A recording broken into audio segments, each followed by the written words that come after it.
Good evening. Thank you, board, for just staying over and listening to our comments. It's much appreciated. My name is Kyle Stewart. I'm with Euclid Township.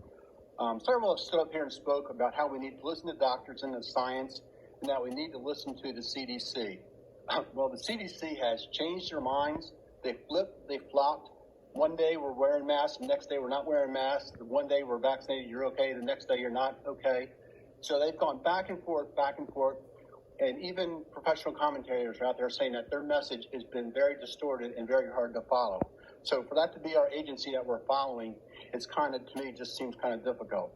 But in regards to what doctors are saying, in a news story published on August 3rd, it's titled, "Former Biden Advisor Says Cloth Mask Ineffective, Suggests Americans Start Wearing N95 Masks," and it was written by Courtney O'Brien.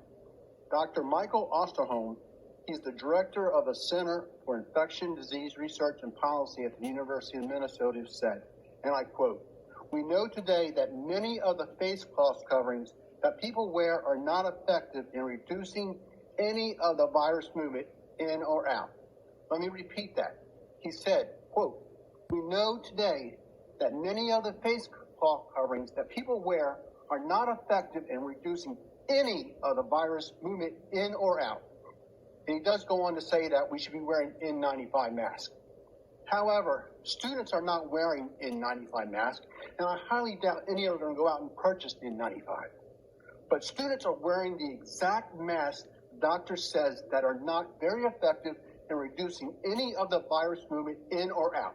Those are not my words. Those are Dr. Michael Osterholm.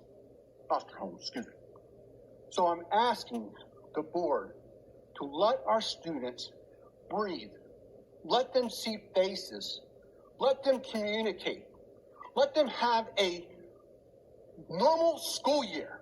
They have gone through enough with masks, with plexiglass, with everything going on. Yes, there's risk, but there's risk in getting in the car and driving to work. And I just ask that, for God's sake, the kids have a decent school year.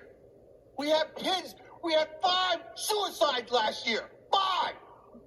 I'm sorry, I'm getting riled up. And you cannot tell me that they were not impacted by the environment that they were in. There might have been other issues, but you cannot tell me that they were not impacted by the environment that they were in on a day in, day out school that some described as it was like going to jail. So I ask this board to think about the kids, think about the mental health, and that we just need to have a decent, normal school year and let our kids be kids. Thank you for your time.